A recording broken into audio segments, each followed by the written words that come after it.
Hello বন্ধুরা, আমি আজকে অ্যাজেলিয়া দেখাবো। আমাদের এখানে এই অ্যাজেলিয়াকে অনেকে ক্যামেলিয়া বলে, কিন্তু একদমই নয়। অ্যাজেলিয়াটা হচ্ছে ভীষণ শীত প্রধান দেশের ফুল।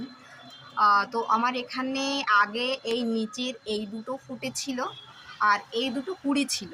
উপরের দুটো কুড়ি ছিল, এখন ও দুটো ফুটে গেছে। মোটামুটি 4টে ফুলই ফুটে গেছে। ফুটে যাওয়ার পর মনে হচ্ছে পুরো থোকা একটা ফুল, 4টে মুখ, কিন্তু একদমই না। 4টে ফুলই এই যে ইন্ডিভিজুয়ালি 4টে ফুল, এই একটি একটি আর এই যে নিচে এই দুটি, মোটামুটি 4টে ফুলই এখানে ফুটে আছে। ফুলের সাইজটা ছোট, আর এখন গরম এসে গেছে। আমরা ভাবতেই পারিনি যে এই গরমের মধ্যেও অ্যাজেলিয়াটা ফুটবে। অন্য কুড়ির মতো হয়তো বা ও ঝরে যাবে, এরম এখানে কুড়ি বেরিয়েছিল, কিন্তু এখান থেকে ফোটেনি, সেটা শুকনো হয়ে সেটা ঝরে গিয়েছে। কিন্তু এই অ্যাজেলিয়া এটা ফুটে গেছে, এবং অসাধারণ লাল টুকটুকে কালার এই অ্যাজেলিয়াটা, মানে বেশ লোভনীয় কালার।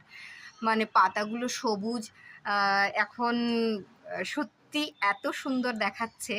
বসন্তে এর গায়েও রং লেগেছে। ফুল তো একেবারে মাতাল করা লাল টুকটুকে ফুল। তো আমি আর বেশিক্ষণ এটা নিয়ে কথা বলতে পারছি না।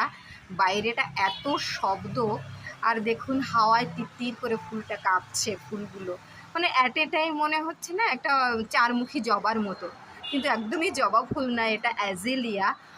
আমাদের এখানে অনেকে ক্যামেলিয়া বলছে, বাট নয়, এটা হচ্ছে অ্যাজেলিয়া, এবং অসাধারণ দুর্দান্ত কালারের লাল টুকটুকে অ্যাজেলিয়া। এবার আগে থেকেই আমি অ্যাজেলিয়াকে যত্ন করব বা বাড়িতে আনবো, এটাকেও রাখবার চেষ্টা করব, গাছটিকে বাঁচিয়ে রাখার চেষ্টা করব। তো ঠিক আছে বন্ধুরা, আপনারা দেখতে থাকুন অ্যাজেলিয়া।